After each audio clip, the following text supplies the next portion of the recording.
All right, welcome to the elevator pitch. Today, our really important person and our guest on the elevator pitch is Oliver Kupe. He's a Renaissance man. He's a graduate of my alma mater. He's a Northwestern Wildcat, professional soccer player, but really just a man of the world, and he's doing great things as the founder of Aurelian Capital Partners. And Oliver, welcome to the show, and thank you so much for coming here today. And if you could tell us a little bit about your early journey in this world and how you got to where you are today. For me, it's always important to start where I came from and the foundations that have brought me to where I am today, and that starts with my family. So Right. we're Congolese immigrants, my mom and dad. They left Congo in the 70s, studied in Europe where myself and my siblings were born, moved us over to the States to take up all the opportunity that is the American dream. And that drive, that hunger for success, that really started from them and their sacrifice to leave home at such an early age, leading it all the way up to where I am now. Being able to go to Northwestern University, where I was a standout soccer player, all Big Ten. Was fortunate enough to be drafted in the MLS. As my dad said, all good. You had your fun. Now time to go to work. Put that Northwestern education to work. So then started my career in finance at Merrill Lynch, the private bank, and from that point on, really started to look at the world of I'm one of the few people that look like me that are in this space. There's even less folks that look like me that I'm actually deploying these services and investments to. And I wanted to change that. Yeah. So from Merrill, I started my own practice. My two partners who are with me now, Cam Dickerson and Nicole Meyhofer, took that journey and the jump with me from Merrill to what is now Aurelian Capital Partners. And now we run a successful boutique investment advisory that services athletes, entertainers, and most importantly, individuals who are wrongfully convicted and exonerated and managing a civil settlement. So. Really giving the advice and the guidance that we've learned over the years to the people I think that matter the most. Did you come from a family of athletes? Your siblings, or did they play sports? Or yeah, so my dad, if you talk to him, he's the greatest soccer player of all time. He probably is. He probably was. Look, there's no film to prove it, but he'll tell you it. My dad was a huge soccer player. That's how I fell in love with the game. My sisters, I got 4 sisters, all were athletes, volleyball, basketball, swimming, tennis.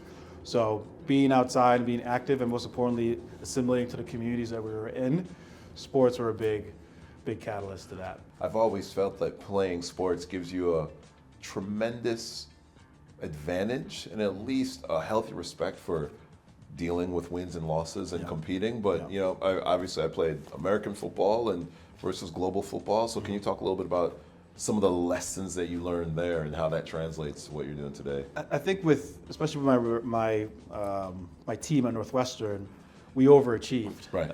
When you look at Northwestern, very much everyone there went there for education and for the career after soccer. But we were competing with the likes of Indiana's and the Stanfords and the Dukes, who are all they're soccer guys that really have been very competitive. They'll go pro. So I think that team camaraderie is about we're a bunch of smart kids, but we're here to win.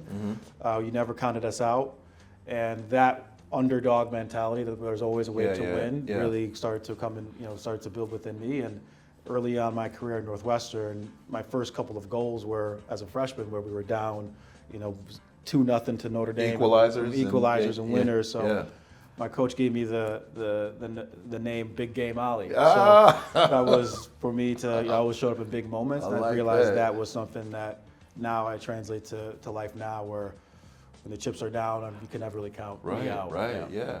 I think Big Game Ollie is really appropriate because you have big plans and you're doing some big things, and you're certainly throwing down a competitive gauntlet. I mean, maybe can you talk a little bit about some of the pursuits, whether it's in professional sports or alternative investments that you guys are doing, and maybe give a little overview of Aurelian and what your hopes in that.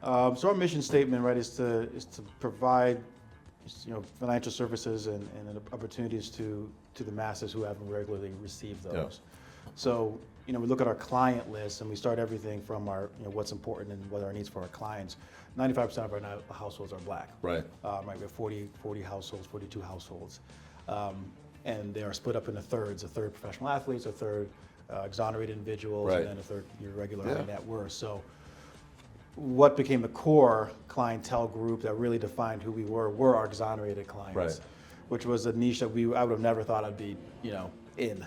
Knowing that we would manage the assets of individuals who were wrongfully convicted for Right. serious crimes and have these millions of dollars, put on their lap, and all of a sudden, not only do they have to, a lot of these men came out, went in when they're in their teens, now they're in their 30s, and here's $20 million. Yeah. So having to help them rebuild, not only manage their finances, but rebuild their sense of self, their place in the world. That emotional Their component. Right. Right. It's been the greatest honor of my career to work with them, and with that responsibility, how do I make sure their money lasts and this is Right. their first generation wealth, and understanding, this is from our days of Merrill, you build that wealth not through stocks and bonds. There Right. needs to be a access to alternative investments, and private equity and venture and real estate that will turn that 20, keep that 20, but turn it into more, Right. for the future of their families. So that's where we were energized to start looking at private investments and alternatives, was because of our responsibility to our clients, specifically our exonerees and our athletes as well. And so that's when we started to go on the journey of meeting folks like yourselves. Right. How did it come about that you ended up working with the exonerees, and how did that even start? That was something I fell into, and it was because of a networking event I attended, a Northwestern networking event. Met a CPA who did prison ministry in the Illinois penitentiary system.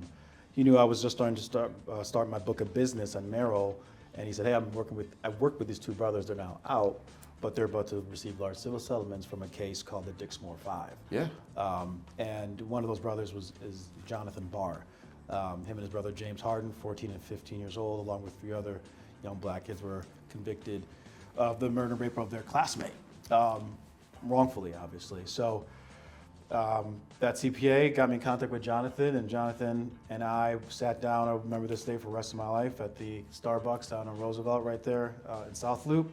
Sat there for 5 hours, and he just talked me through his life, his family, the tragedy, and him now, and we became brothers immediately at that point. Been working with his family. That was 14 years ago, 13 years ago. And tragically Jonathan passed away, but still working with his daughter and his wife, and that started the whole thing. Jonathan introduced me to the next, because all these guys, all these men, tragically all knew each other. Right. And he said, let me introduce you to my brother Michael Saunders, who was part of the Englewood 4 case. Right. Let me introduce you to then Terrell Swift, who was part of the Englewood 4 case. I mean, you should Jamal Trulove out in San Francisco. And then it just, started like wildfire. And then the attorneys that litigate for these clients, like Neufeld, and Bruston, and Lovey and Lovey here in Chicago, they just caught our name, and it's like, oh, we never really thought about making sure our guys get, or our women and men are immediately linked up with an advisor, as soon as there's even potential for a settlement. And we just started to create that niche for ourselves over the last decade. And yeah, that's the one thing that we'll always commit to is working with exonerees. To what percentage of people do you think are, 1 in 10 people on death row? It's 20%. 20% of incarcerated people are wrongfully convicted. 20%? Yep. That's incredible. Yep. That's and incredible. It's so nuanced, because not everyone who's wrongfully convicted and gets exonerated then is up for settlement.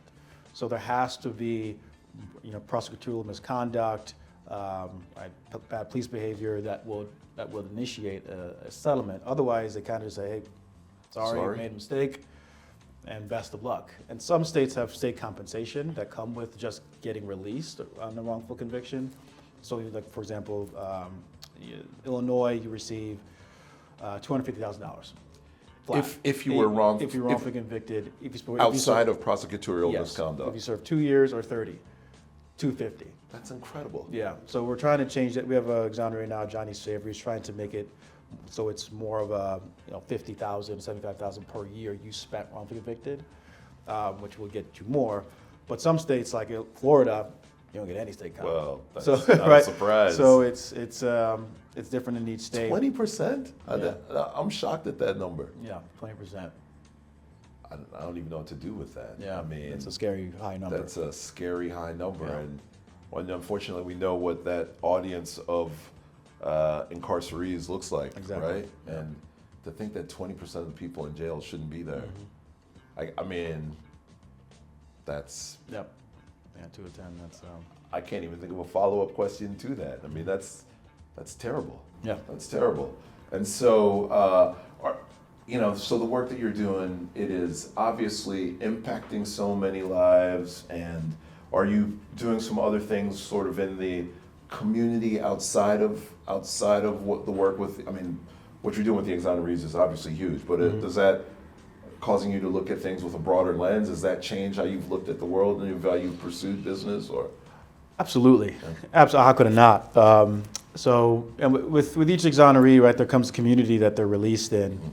So it's just been, we work with Life After Justice, which works with kind of the after effect of incarceration, right? A lot of the mental mental health that needs that anyone that comes out of prison needs, because a lot of them, we don't address those, you end up going back. So we, the mental health aspect of things has been an awareness, especially with the formerly incarcerated, has become really big, as well as creating job opportunities and economic opportunities for individuals who've been not only just wrongfully convicted, because there's opportunity there for them to possibly get some settlement, but just formerly incarcerated as well. So how can we create job opportunities for those individuals, once they're home?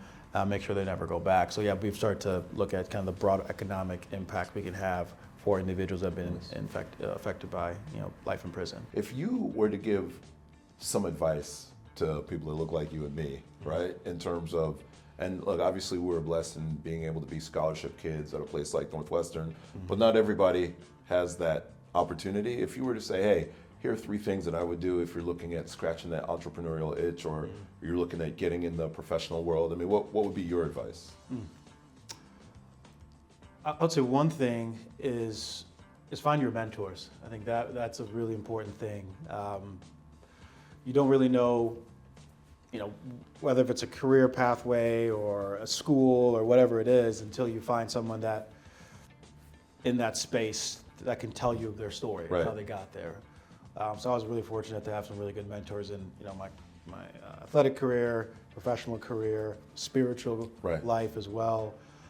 So finding a mentor was really big, and I think especially when you're young, you should you say yes to as many things as possible. Right, right. Yeah. Like say yes, go to events, go to network events. You never know. I think just like meeting that CPA when she was with Jonathan, like if I could have you could have said no. Played FIFA on my screen like everyone was doing in their 20s, and like I was just gonna stay, or I go and get up and take the blue line to this event, or purple line up to Evanston and meet this CPA. So saying yes, or being active, finding your mentor, and I think it's cliche, but failing, like sometimes you got to do things wrong or make some mistakes, or say yes to the wrong things as well. Cliches count.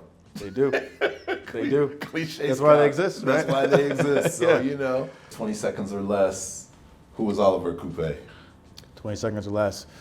Oliver is a child of immigrants, of individuals who wouldn't say no, God-fearing individuals that put their faith in him, and tried to achieve the best that they could for their families and for themselves, continue to elevate themselves. So that's who Oliver is, and I'm always going to be the voice of the voiceless and individuals that want to be in a room that usually they can't be in. So I'm going to keep those doors open. Your testimony to the great things that your family has done, and obviously you're laying it down for future generations, not only of the people that you're working with, but helping all these athletes and people create wealth for the future generation, and things that you're doing for yourself, man. So thank you for coming on the show. I appreciate the big you. O. Hey, again. appreciate you.